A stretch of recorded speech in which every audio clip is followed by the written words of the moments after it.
right now, with the Dow now up 53, the NASDAQ is up 11. Vanguard founder Jack Bogle, the father of the index mutual funds, joins us with some sage advice. Always great to see you, Jack. Thanks so much for making time for us today. Appreciate it. Good to be with you too, Sue. You know, if you're a long-term investor, do you just put what happened yesterday and this morning aside? You know, because that seemed to be kind of a day trader event, if you will. What do you think? It's so easy to put it aside when you have something like a 10%, which I guess we had a little less than that in the Standard & Poor's, 10% decline in the market. It's really a nothing when you get right down to it. When you get to 20 and 25% decline, and I think on your program not so long ago, I said we ought to be prepared for something like that. You know, it's a very speculative market. Not that not necessarily that we'll have it, but we all ought to be ready for it when it comes. And so there it gets a little more difficult. And I can tell you at 50% decline, and I've been through about 5 of them, it gets very difficult to stay the course. But it's been right all through my career, and I think it's going to be right again today. Don't do something just standing. Right.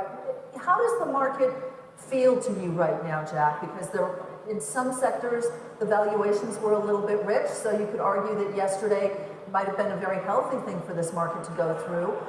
You've seen so many different market cycles. Where do you think we are in this market cycle? Well, we're not in a bad place. You know, it's not cheap. There are 2 ways of looking at earnings, at least I use 2 ways. One is you look at past reported earnings after all the write-offs. The market's selling about 19 times earnings. And if you look at forward operating earnings, the market is selling at about 15 times earnings. I think the 19 times is a more accurate representation. But those aren't inflated numbers like we had back in 2000. It was 35 times earnings then, and that is a bubble. This is not a bubble.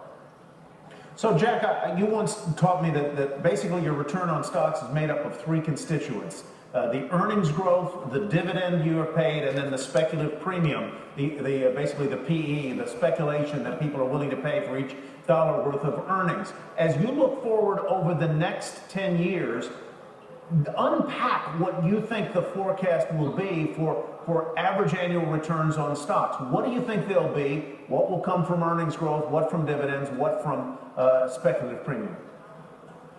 Yeah, well, not to cop out, I'll give you the numbers in a sec, Tyler, but not to cop out, I really look at rational expectations for the future rather than forecasting the future. The future is something that's very difficult to forecast. So what is a rational expectation? Well, today the yield on stocks is about 2%, a little bit above that now with this decline. I think we can expect about a 5% earnings growth. That's probably a little optimistic after the earnings growth we've had, and that would give you a 7% investment return on stock.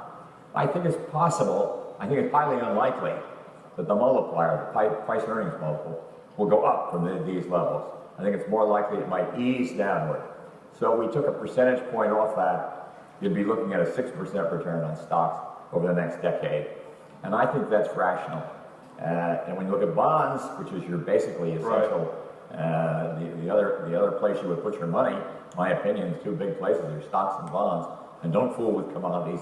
Don't fool with gold, don't fool with platinum, and don't fool with anything that's a commodity, because it has no internal rate of return. You can't do this kind of analysis. All right, Jack, that would give you about a 6%, and bonds would probably give you somewhere, depending on how much your treasuries, somewhere between 2 3/4 and 3%. So even if stocks do not do 6 or 7%, I think it's highly unlikely they will do less than bonds. All right, Jack, thank you very much. Always great to see you, sir. Good to see you. Let's go out to John Ford with more on Apple.